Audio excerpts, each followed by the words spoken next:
Qui sont les responsables de cette tragédie? 2. Qui a choisi et commandé les hélicoptères? 3. Qui a ordonné les achats et à quel coût? 4. Qui a procédé au règlement et de quelle manière? 5. Comment se sont opérées les transactions? 6. Pourquoi les hélicoptères Puma sont-ils cloués au sol? 7. Pourquoi les avions Super Tucano livrés n'ont-ils pas les équipements de combat appropriés? 8. Pourquoi 2 avions Super Tucano n'ont-ils jamais, je dis bien jamais, été livrés?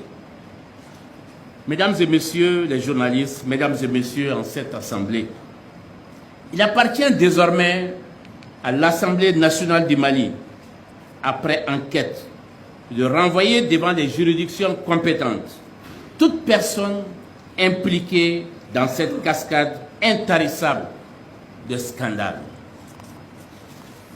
Cela qu'il s'agisse du président de la République, chef suprême des armées, du Premier ministre, des ministres et de leurs éventuels complices, civils et militaires, en raison des crimes et délits commis dans l'exercice de leurs fonctions, à savoir la haute trahison, les détournements et la complicité des détournements des fonds publics par l'engagement irrégulier des finances publiques, l'utilisation frauduleuse des deniers publics, le favoritisme, le trafic d'influence et la prévarication, la fabrication de faux et l'usage de faux, l'enrichissement illicite et l'évasion fiscale, la trahison et le mensonge d'État, les fraudes fiscales et douanières.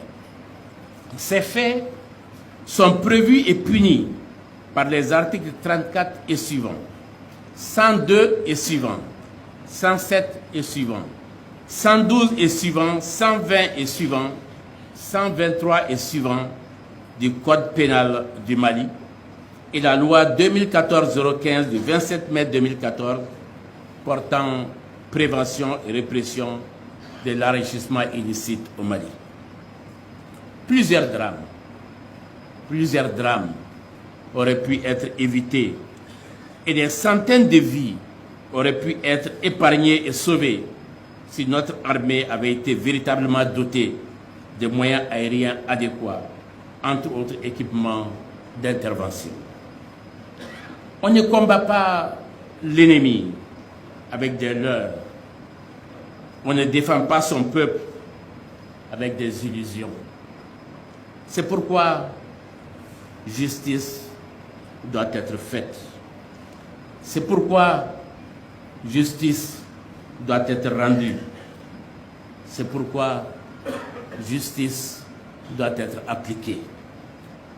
Aussi, à la mémoire des milliers de victimes civiles et militaires de ces dernières années, tombées sous les balles assassines des forces du mal, et plus particulièrement à la mémoire des plus de 500 dernières victimes innocentes, vieillards, femmes enceintes, enfants et bébés non secourus à cause de la coupable défaillance de ces hélicoptères, Puma et autres avions de combat.